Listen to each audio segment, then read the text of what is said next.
Hi, everybody. I have to apologize. We had a lot of technical problems with this episode. The audio is bad for the first half, but then it all. Well, hopefully it's getting better. It's just been it's a weird show. Yeah. Yeah. It's haunted. It's haunted. Definitely a haunted show. Definitely. But it's a good show because we got my man Ryan here and I got my son as usual, and it's gonna be a fun time. So deal with it. Like I said, the audio gets better the more you get in. You know, by the end it's crisp and clean, I hope. I think. So it should be. So thanks for tuning in. Enjoy the episode. Yeah.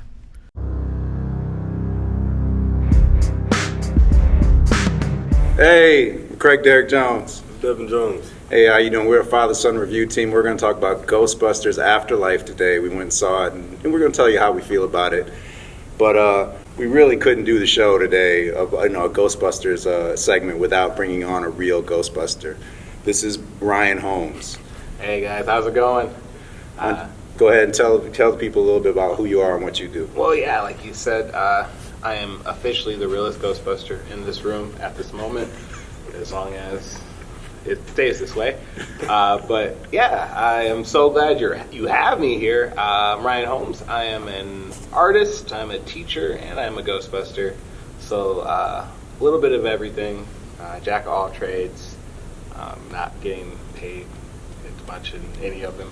Oh yeah, you know how it goes. You see where we're at here. You know how it goes. I really want to know about the Ghostbuster thing. How did you get into that? Because I'm be putting some pictures up to show people what you do, and I don't even know. How did you get into being a Ghostbuster? Were you even born when the movie came out, the first one? I was born in 1983. Okay, so you were just like 1 year old when that thing came out. Yeah, right. 1 year old, so it got to the point where I was about 4 or 5. It was one of those shows that was always on television, and it was edited for TV.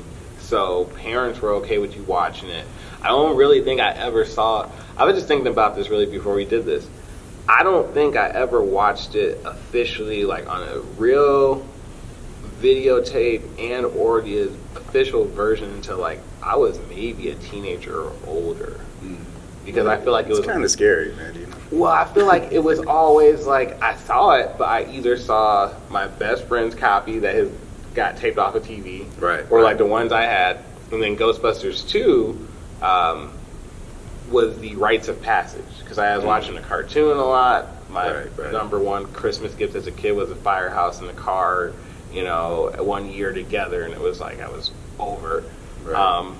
But yeah, then Ghostbusters 2 was like, wow, I got to go to the theater to see that because I was old enough. And then I went to Universal Studios for the live action show. Show. Right. My brother said if he could have at that moment, he would have just killed everybody there to save me as a human being. Because after that, it destroyed me because they had a plexiglass screen in front of the full. They made the top of the high rise from the end of the first movie, full size, and it was the first like holographic light show thing I ever saw like that. But the proton beams were real. When you saw them, if you like as a kid, you saw it like Slimer was real. The guys came out of the car before you went in, and so you saw it, and they were just far enough away that was them as a kid. That was them. Right. So, done. High school made a proton pack as soon as like I had enough money to keep going in and out of the PX store and the dollar store and cardboard and everything, and there was the internet. This thing was just started. Okay, like there was no forums really even yet.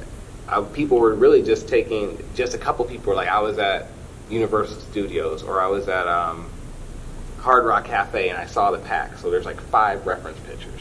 Right. So and some people just have random measurements, but I built my own probably like 4 times just out of cardboard until like learning how to measure and figure all that stuff out. So that proton pack that you run around town with now, did you build that? Or I built that one too. But that one is like it's tight. That one is since 2016, since I ran into the Great Lakes Ghostbuster Coalition.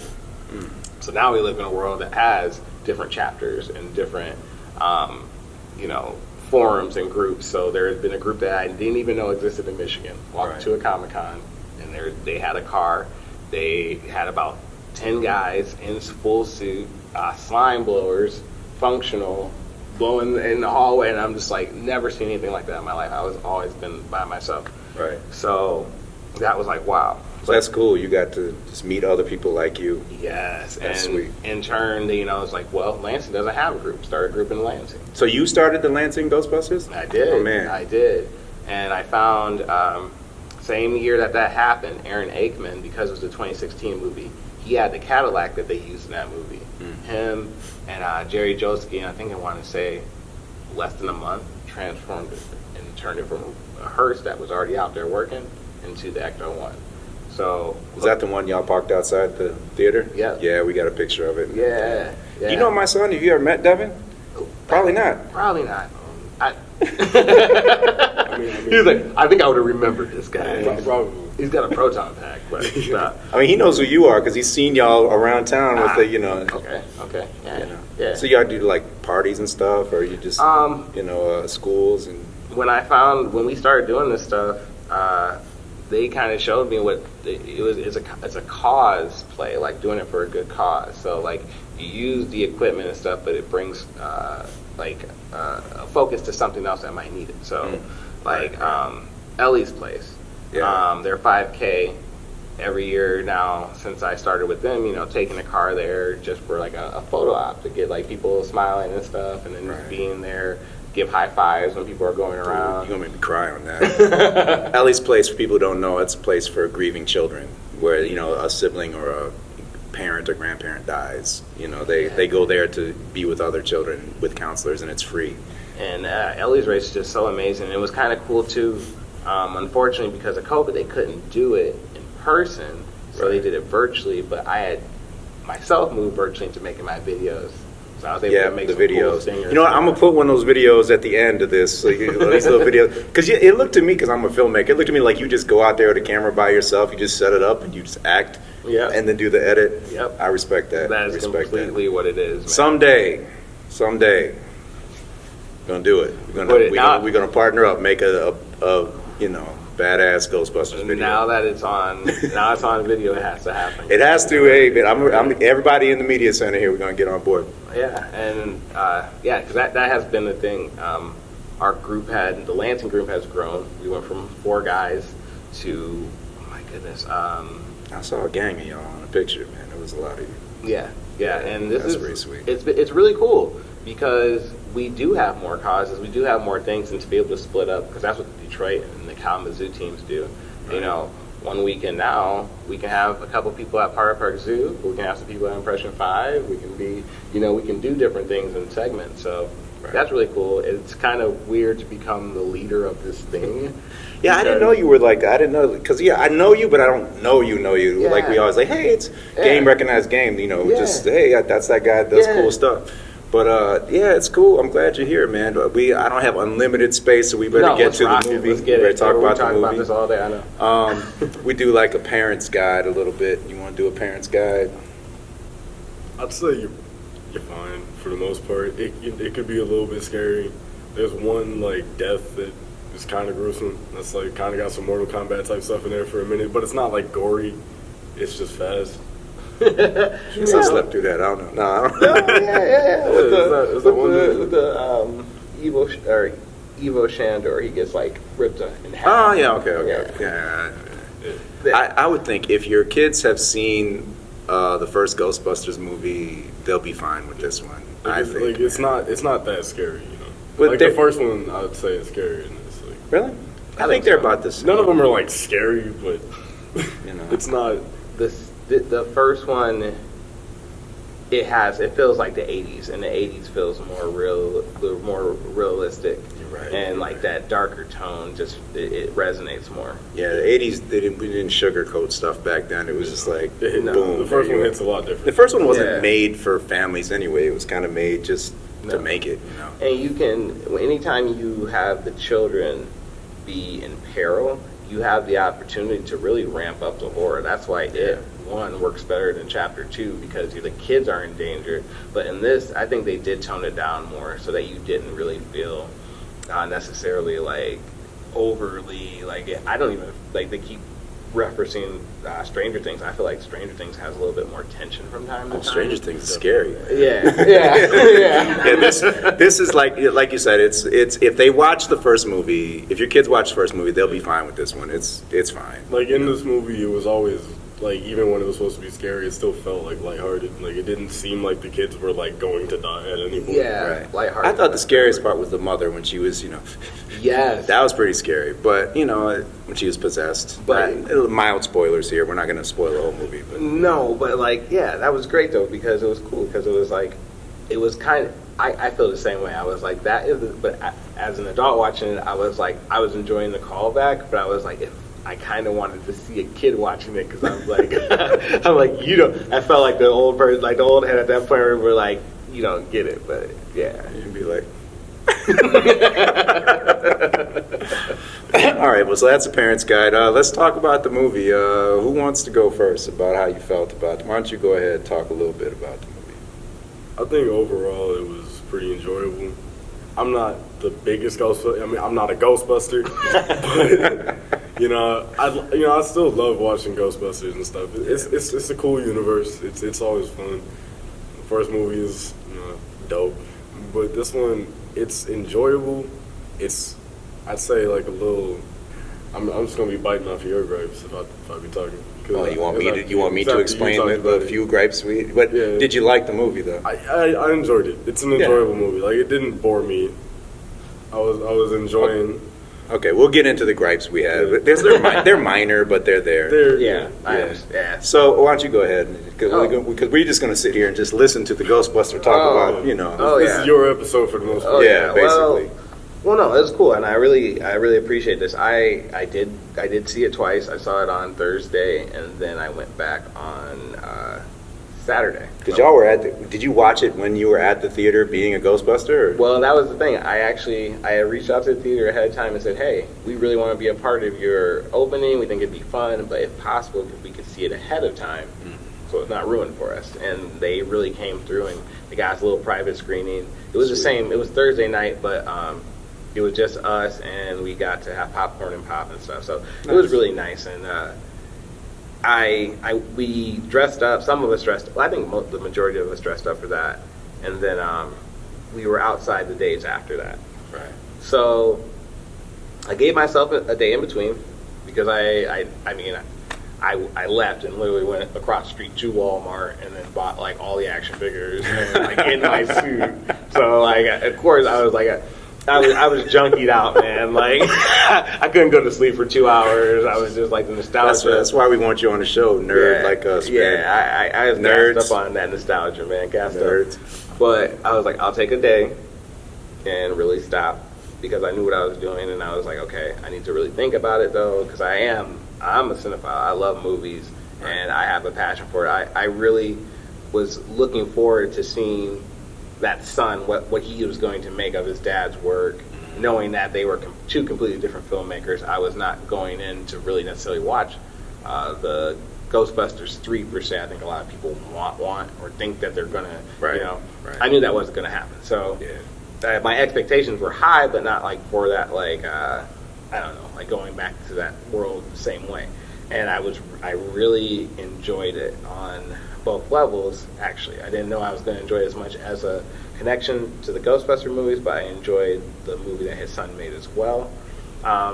Sometimes it feels like he made it for his dad more than he made it for the audience. And that was my only thing. He's talked about how his dad was right there next to him on the set, and I'm just like, sometimes I feel like this is a masterclass in Ghostbusters more than where you could have, and really he's also talked about the vision of Phoebe, the main character, how really she was the drive of him making the story, and she really sometimes to me is so much of a focus that other things fall short around it. And so that being said, and it's really weird because as I talk about it, sometimes it sounds like I don't love it, but I think it's a really great, not just a successor, but almost what Force Awakens was trying to do and everything else. Right. Gives it to the next generation in an acceptable way, and it pays tribute to the old. I personally think I like Vigo in the second movie more than I like Gozer and So like I'm always waiting for that next villain, and I'm open to that. I like the cartoons. I like all that stuff.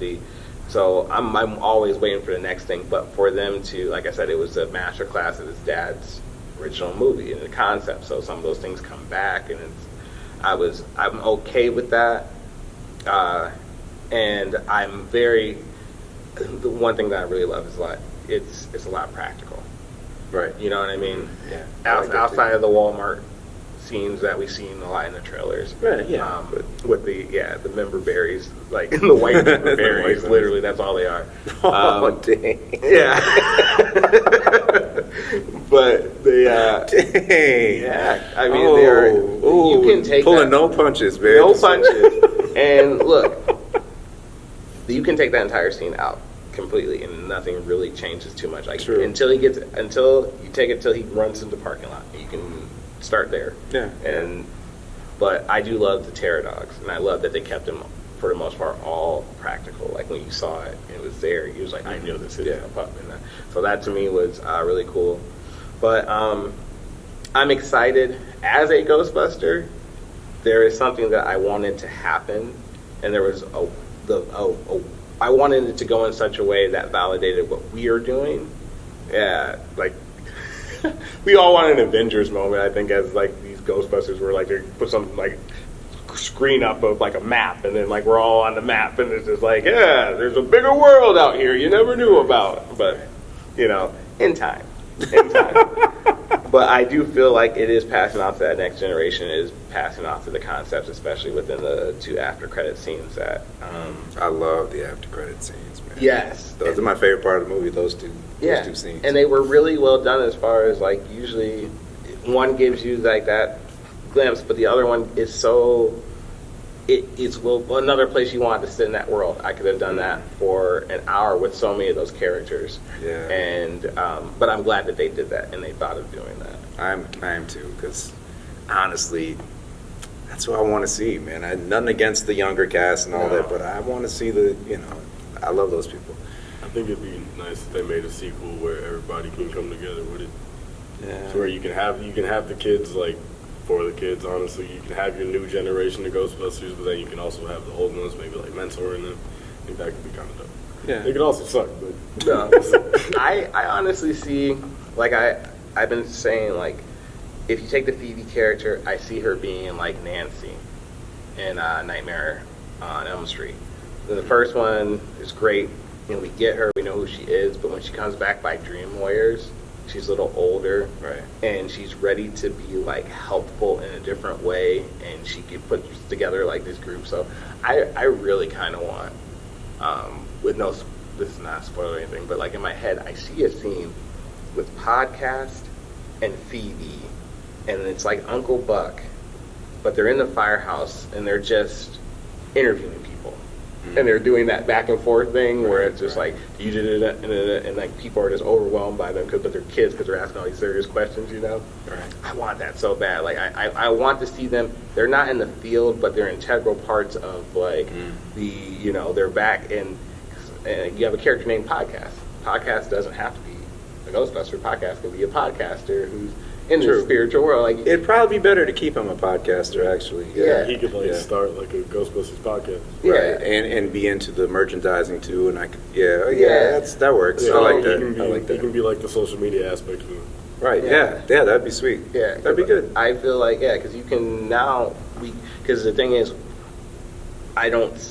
they're going to age up a little bit, but we can't have. I think we need the next story has to have more danger. It has to have more of more stakes to it. Yeah, right. So, but in that, you have to bring in people who you feel more comfortable playing in danger. And like I said, if you let them take sort of a backseat, but still be kind of the heart of the story.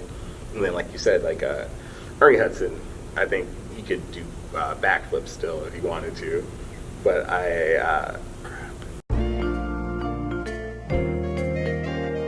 they'll be able to hear the gripes very clearly as we go into the gripes. The gripes. Sorry, you guys couldn't hear any of that, but now we're getting into the gripes. The gripes. Loud and clear. I'm so sorry that the audio was foul. Oh, look at this. Who's And now this? you're getting called, right? Now We're the starting phone's up again. gone. Oh, it's the high school. Wondering. We'll talk about that later. Like, your son was not in this class today. I was. Oh, yeah, you were. They be okay. tripping. He was wearing a hood. So They be couldn't tripping. tell. Yeah, okay. All right. I have been marked absent when the teacher says hi to me on the way into the class hey. before, man. I don't care. That's not what we're here for. I don't care. Ghostbusters. I'm gonna talk about the movie now. I really enjoyed the movie because I was fortunate enough to be a teenager when the first movie came out, so it means a lot to me. That we had never seen anything like Ghostbusters before. It was just unique and new and original, and it was just cool, man. It was just a cool movie. It was funny. I remember seeing it with a packed house, people laughing. It was just great, and laughing and you know, jumping at the jump scares. But and this movie had all that, and I enjoyed it. I thought it was funny. The newer characters, I liked them, but I didn't love them. I did like the girl, though. I did really like her. It wasn't weird, though, how, a mild spoiler, like the lamp was moving and no one was scared. Yeah. They're just like, They just oh, immediately. okay. It's like they just immediately were like, "Oh, I know who that is." There was no amount of doubt in their mind that could have been a demon or something. No, they just immediately assumed it was. Like, oh, the light's moving by itself. Okay, and it was like, Yeah. y'all ain't freaked out at all. All of them just were like. No one was They scared put of it it. together immediately. And Oh yeah, we met that was Grandpa weird. last night. Yeah. She Should have been some sort of unease. she was the only person I bought it from, Right. because she spoke about how she did not handle situations Yeah, normally. right. Like they wrote into. That's what I'm saying. Like I feel like she was just the most thought about. Like everything was thought about around her. So when she was just like overstimulation calms me or something like that. right, yeah, So I'm just like, okay, well that really just handles a lot of how you handle stuff. But yes, I completely. I feel like, especially on second viewing, you get like clues of who the characters might be as human beings, but it's not necessary. Like I'm just like, hey, Trevor's wearing a Chevrolet shirt. He probably likes cars. Right. You know, yeah. like Yeah, I like the movie. The one thing that the biggest gripe I have is that there was so much stuff that was a rehash from the first movie. I mean, plot points and I don't necessarily mind when movies do that, but it was done so much better in the original that I'd be like, okay. And sometimes they didn't even really explain it that well. Like if you hadn't seen the first movie, would you really understand what was going on with the dogs and the, you know, because they just assume you've seen the first movie, I guess. And I was like, you're just kind of giving me the same thing, but not as good. And that I'd rather see something new, to be honest with you. I understand what you're talking about, you know, not necessarily wanting to see Gozer again, but I thought that Olivia Wilde was a perfect choice for Gozer. She was great. You know, I was like, I never thought about it, but she looks like Gozer. So, you know. that worked out. And I'm partial to Rick Moranis's hilarious performance in that first movie as the Keymaster, and I was just like, Paul Rudd, you ain't the Keymaster. So I'm like, don't make him the Keymaster, because I was like, No. you ain't the Keymaster. And Paul Rudd's great, but it's like, you ain't no Keymaster, man. You just ain't. You ain't Vince Clorto or whatever his name was. And it was just like, and I really kind of liked his character a lot more up until that. Yeah, Like I did too. I was very on board with him, and I was like, I feel like he should be more of like a member of the team than that side character. Because once I started noticing that you were going to start falling into, we need 4 people to put on suits, we need 2 people to be these characters, we need, and wanted to start falling into that, because I'm of the mindset now that with like the characters like Lucky, the other main female lead, there has to be a scene on the cutting room floor that got taken out, because there's just no development other than like I hear like literally, I was born here, I'm gonna live here forever kind of, and then we have a development on her family, and you go, that's interesting. why didn't we roll with that? Right, yeah. You know, like that actually gives you a lot of stuff that you could actually be very helpful with. It gives you more background to like make your character really capable of being on this team and being more effective on this team in this situation.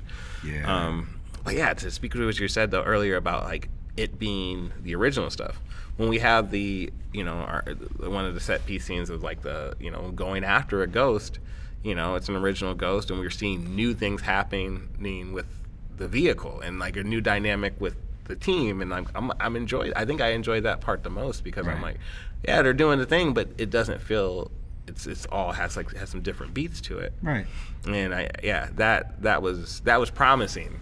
Yeah, At that moment, I was like, hey, okay. Yeah, I like that. Yeah, it's like it's okay to use the same stuff, but sometimes I felt like they were just copying almost. Yeah. It was like a lot of it felt like a bad remake. Yeah, sometimes, you know. So And sometimes, like, we were talking about the music, how, you know, I love that music, the score from the original movie. Sometimes it didn't feel like it really like in fit the scene. In that scene when they were testing out the proton pack in the field, it just the music was off. It didn't fit in that scene. It was just strange. doesn't belong there, man. That music actually with those kids, sometimes it made me feel like the Little Rascals. Yeah. It felt very Little Rascal-y, especially. Which I guess like, isn't a bad thing. I enjoyed, like, it's so weird. Like, it all worked for me. Right. But I think that brings us back around to the thing where, like, if I was, as an educator, well, my kids know I'm a Ghostbuster, so, like, they're kind of, like, interested in that. But, like, thinking about kids watching this, I'm like, I don't know. They can handle scares more. So I don't know if they're going to be like, this isn't scary, or if they're going to go, this isn't funny. But I feel like they're going to be missing a part of that. And it's not going to connect with them the same way. Right. So you have to show them the first movie. Well, you know, which they've probably seen. Oh, of course. Yeah. Well, and they've seen at least clips because I just haven't seen it as much as you. But I guess case in point, what I keep coming back to is I don't like the Goonies. Yeah, right. Dang. That's right. We're dropping them. Hold on. Let me look in the camera for that one. I don't like the Goonies. Dang. Okay. I thought we were going to be friends, too. There's a reason why. It's because as a child, I watched a movie I liked a lot better. It was called Monster Squad. I like that one, too, man. And most people go, you can't pit them against each other, but I don't pit them against each other. It's just like one made me go, this other one's just not as fun. Like and it kind of annoys me that the kids aren't as effective. I'm like, these guys they beat Dracula, okay? And these other ones is like, I guess I always want more out of them. Like, I'm like the tech dude. I'm like, his stuff never works, and it should be cooler. And well, you know, as a guy who was alive when the movies came out, Goonies came out first, and then if Goonies hadn't have been such a hit, I don't think they would have made Monster Squad. Never. You know, so it was like after Goonies, you had a bunch of little kid movies. Let's go do scary stuff that weren't very good, but Monster Squad was one of them that I was like, yeah, this is pretty good. That's my jam. Yeah, so I'm with you on that one. I'm with you on that. But to start this beef, I was predisposed to watching kids fight monsters. I was like, this is going to be cool. But like I said, I don't think it. Like I was like, it made me go back, and I need to watch Monster Squad like tonight to go, what made Monster Squad work a little bit better for me? And I know a part of it is it was aimed more so at older kids, or not older kids, but it played kids, and maybe that's what it is too, kids as real kids. Like in the 80s, they did kids like real kids, and Stranger Things tries to hit those beats, but like there is just some ways, like we were saying, kids wouldn't be weirded out by stuff. It is kind of funny that some things they would not be, like, and no spoiler because it's in the trailer. They're on top of the mine, and something goes flying out of the mine shaft. And they all just start laughing. Yeah. Like, I was like, what is wrong with y'all? I would have been sprinting down the hill. Right. Yeah, I don't know about that one, man. That didn't seem real to me. Right. And I was just like, I don't care how old you are. You see a big, they just laugh. You see this big ass ghost, just big cloud of smoke with a smile fly out of a mine shaft. Right. You're not just gonna sit there and be like, that was cool. Right. And then it was like, yeah, that was weird. That was weird. And I go like, too, I'm like, especially as a new kid in town, like, hold on, guys. We're all seem pretty okay with that. Yeah, I feel it, man. That was. Yeah, it was the movie. You know. I'm sorry, I didn't mean to bring your attention to that. No, but I think in the moment. No, I felt it too. I was like, Yeah. that's what y'all ain't running home to tell people? Nah, they just took off. Right. But They anyway, didn't even mention it to nobody neither. And They just like, I know exactly. I know you kind of Nowhere like, else to go hang out, I guess. you were kind of messing with the Stay Puft sequence in the store. Yeah. I'm gonna defend it because I was like, this is stupid, but it was so funny when they're turning themselves into s'mores and stuff. I was dying laughing. I was like, I can't deny it. This is funny. It didn't feel like it belonged there. It was a studio note. But it was funny, man. And they were just how they were just gleefully killing each other. It was pretty funny. I'm not gonna lie, it didn't. I don't mind it because it is like so self-sustained, and I'm like, but at the same time, like I'm going to get like 20 of those things and put them in my car, my Ecto, and like have them around it.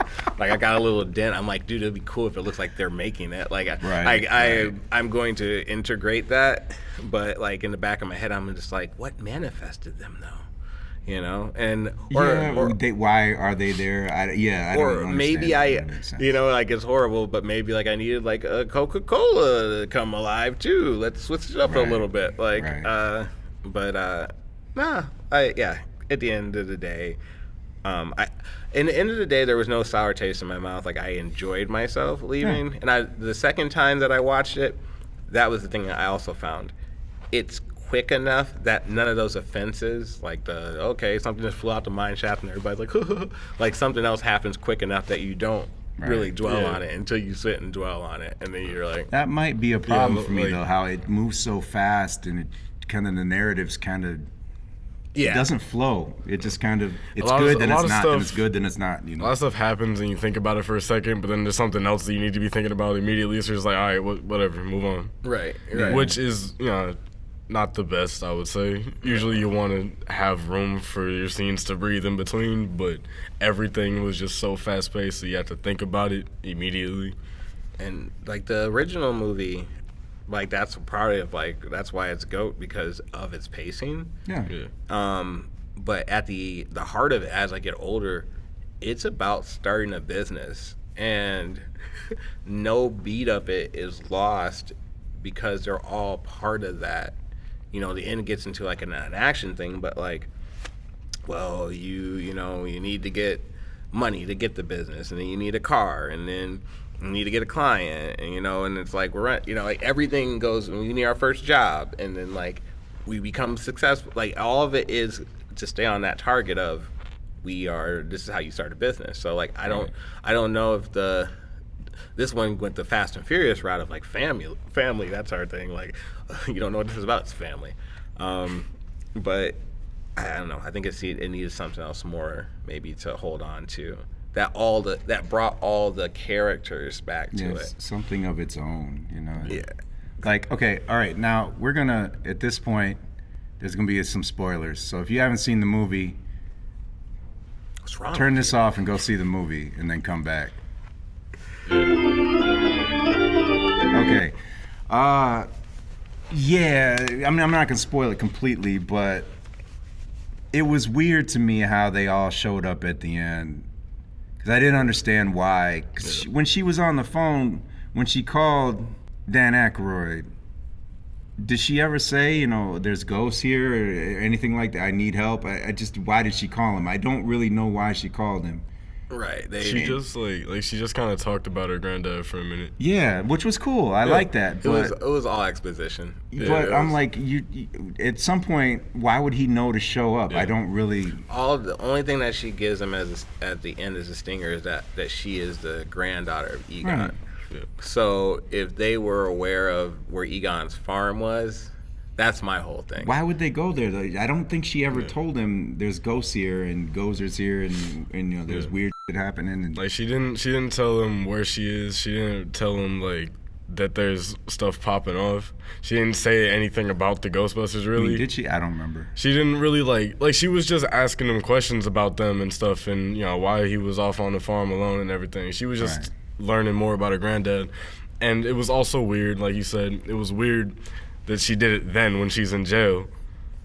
Yeah. Yeah. Like why did she call him? He can't do nothing. It's like I thought she was gonna ask him for some help. Thought she was gonna be like, yo. I did too, and we then can all sell right three of now. them just knew how to show up at the end. Yeah. They all just showed up wearing their outfits at the same time. It was just Yeah, why did they have the outfits on and have their stuff ready to go? How did they know there was danger? I don't really. It was weird. But I was so happy to see them. Yeah. It was a cool moment. We are kind of in this weird moment in life where everything is the same ending. It's the same ending as Rise of Skywalker. It's the same ending as Endgame, where it's just like everybody's together. Moment where not strong enough, and then the Rise of Skywalker, literally the Rey, Emperor Palpatine lightning thing. It's almost the exact thing, the same thing that happens to Phoebe, where it's just Gozer's lightning, and then she's like handling it. Yeah. But where Rise of Skywalker got it wrong, where we could hear the voices, but there wasn't that physical being. Right. That was the difference where I'm just this is working a little bit better for me. I did like that a lot. Yeah. I did, and I normally don't like when they animate dead people. But this looked good, and because he's a ghost, he's not supposed to look real anyway. So. No, they had just enough uncanny valley slack, plus he didn't talk, and I think that was huge. That helped a lot. Yeah. But I don't want if they go forward in a sequel. I was thinking about this earlier, where it's hey, we're gonna go to New York to help start this up. Let's put Grandpa in the trap and take him with us. I don't want that. You know what I mean? Well, he ascended. He's fine. Yeah, and I was kind of happy too, where they did kind of make it where the house was haunted. His presence was at the farm more so. She wasn't able to be at school and be Dad, take this bully's chair and knock it from under him or something like that. Right. I thought that was pretty well handled, but as far as all of them getting back together, you bought it for that frame up of all four of them together. We need this to happen for all of them to come back, and for all these grown men. I'm sorry, for all these grown men sitting in the theater wearing proton packs right now. This movie got delayed twice. Right. But yeah, that was a good moment. I thought it was cool. Yeah. I really enjoyed that. So I guess if I'm going to rate the movie, I'm going to say it's worth the popcorn, because it hit just enough of the right notes for me that I mean, as a narrative, I think it's choppy, and I think there's parts of it that were done much better in the original, but I really did enjoy it. And I enjoyed, honestly, didn't it end weird for anybody? It was a hug, and then...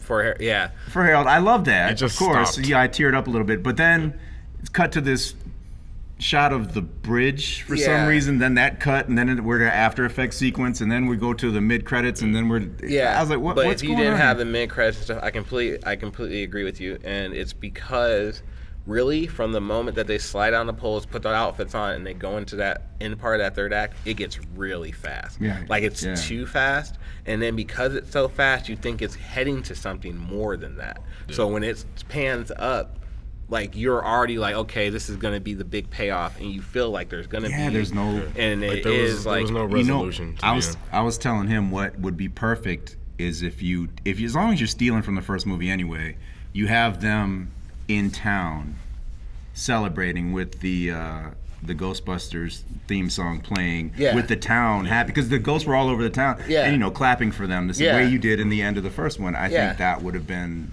better, and have the credits going then, and rather than an After Effects sequence, which I see all the time, or Cinema 4D, whatever they used. Yeah, that was and I still like the movie though. I think it's worth, especially if you're a Ghostbusters fan. Yeah, go see this movie. I don't know. It's worth it. It's worth it. He's a little more than a fan. I'm wearing the ring right now. Oh, what you got? That's upside down. I didn't know it was gonna be on camera. Sweet Ghostbusters ring. It starts my car. It starts your car.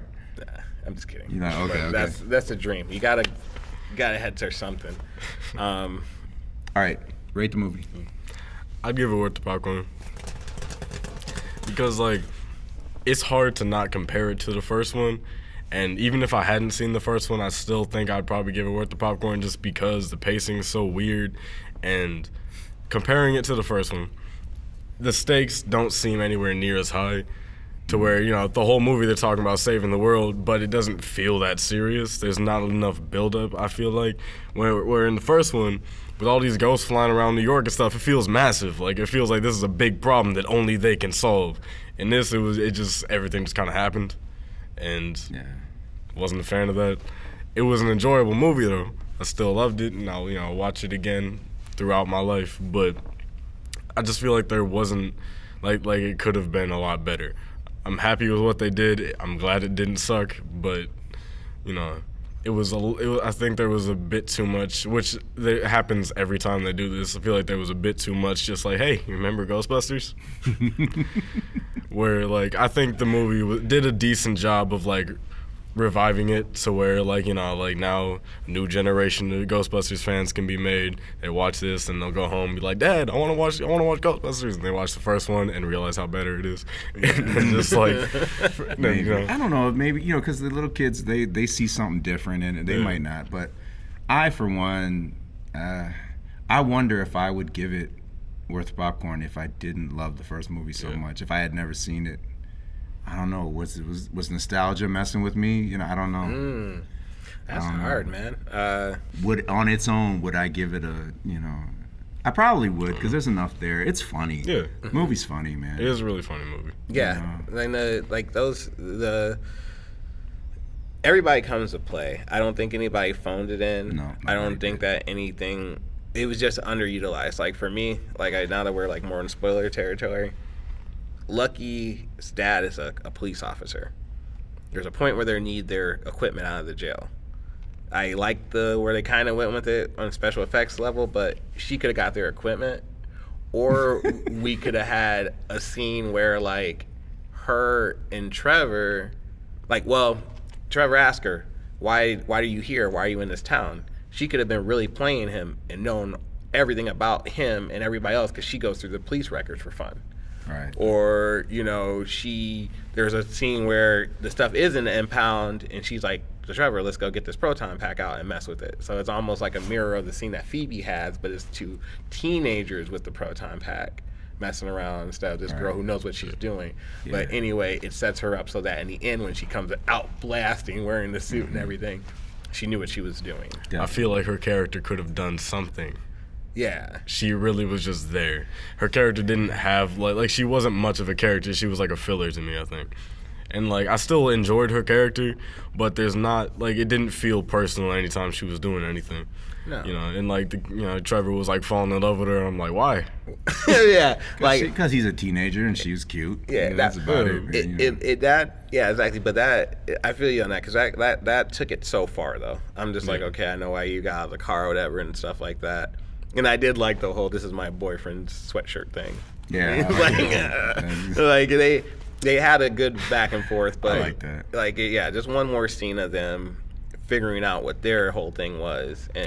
But then it's like, is there too much? The story went in so many different directions. I don't know. And I'm just like, but that's why I'm also going, now if we go, I feel like if they do another one, he doesn't really need to be into it. He can be in college, she can be in college, they're gone. Like, I would really I would have Phoebe and podcast, Mr. Gruesome be somebody they would be connected to still a little bit partially because, you know, he's a scientist. He'd want to be like, oh, cool, you're at the firehouse? Like, move the camera around. I want to see the pole and stuff. Like, I can see him, like, being interested and still hanging out with the mom. But I really want them to just be like, we're hiring. Bakeman and them let us, we're heirs to the family. We're just going to make sure that the right people get here to do this. Right. And then you bring in that, like, teenage or younger age. Everybody wants that, like, Chris Pratt comedy people, but I'm more like unknowns at this point. Or, you know what I mean? Keep it kind of like at that level. But we're in New York again. And New York is going to tell some stories. Oh, can't see. All right, we just better end it. All right, so we've had a lot of technical difficulties here. Things keep messing up. But might be a ghost. It's a ghost. Apparently, yeah. But okay, we gave our ratings. Do you remember our rating system? You got Bomb Diggity. You got with Bomb Diggity, which is highest praise. The Worth Popcorn, where it's good but not great. Okay. Misfire. I know you ain't gonna misfire it, but that's where there's enough there. But and then there's Dookie on the street. It just sits there and stinks. So. This is a worth of popcorn for me. Can I do the thing? Yeah, you can do the thing. All right. And I am, like I said, I'm a cinephile as much as I am the hugest Ghostbuster fan, whatever. And I'm not just going to be up there and just go, "This is the best movie I've ever seen in my life. Go see it right now." Right. I can't do that, and I don't want to do that because I feel like there's room for growth. I feel like this is a cool rejuvenation to the franchise as a whole, and there's some pieces that are there that make me really excited, and I'm excited. I'm glad to still be a fan, and I'm glad to see other people get excited about parts and portions. But it's to me it deserves to exist in the universe, but it's not. Though I don't think it's horrible, but I just think there's like room for improvement, and it was just nice to revisit. People are gonna call it nostalgia, but to me, it's just nice to revisit that universe because you can't, outside of the white member berries, like it's a Ghostbuster movie. They have to use the proton packs. You have to drive the car. Right. It's not like pandering to me. Yeah. Those are the tools of the trade. So. It was nice revisiting those and seeing some a couple elements that changed and variations on a theme, just like music. Yeah. I'm glad they didn't make like some dookie like dubstep remix of the Ghostbusters theme. Oh yeah. Oh, I'm so happy. After they really did that, I think they kind of kept it. Now the song though, at the very very end, the Haunted House song, Grace McKenna, the main girl, she's singing it. And I was like, man, that's kind of like we haven't got that kind of Will Smith treatment in a while. Where it's like, I wasn't feeling that song, but hey, it's okay. It's okay. I didn't know it was her singing it though, so yeah, cool. I guess you gotta get all the monies. Yeah. Well, okay, we're going to cut it because everything keeps going wrong. Technically, everything has gone wrong on this show. But thank you, Ryan, for coming and hanging out with us today. Hey, I'm glad to be here. Appreciate it. If there's any other like nerd-type movie you want to come talk about, let us know. We'll set it up. Don't tell me that. And things will work better, actually, the next time we do this. I will be here. But my man Devin, my son, on behalf of me, Craig Derek Jones, and my man Ryan Holmes, I say peace. Thank you for tuning in. Sorry about all the technical problems. But, we'll do better next time. Deuces, y'all. Peace. Peace.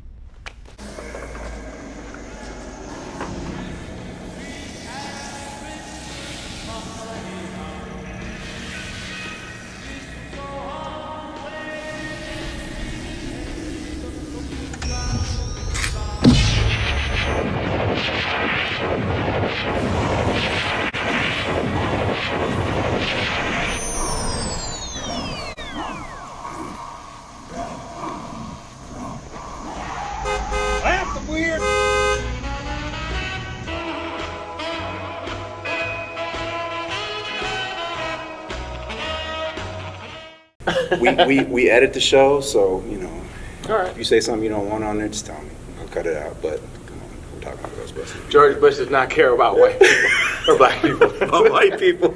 Yeah, either one. He's kind of senile now.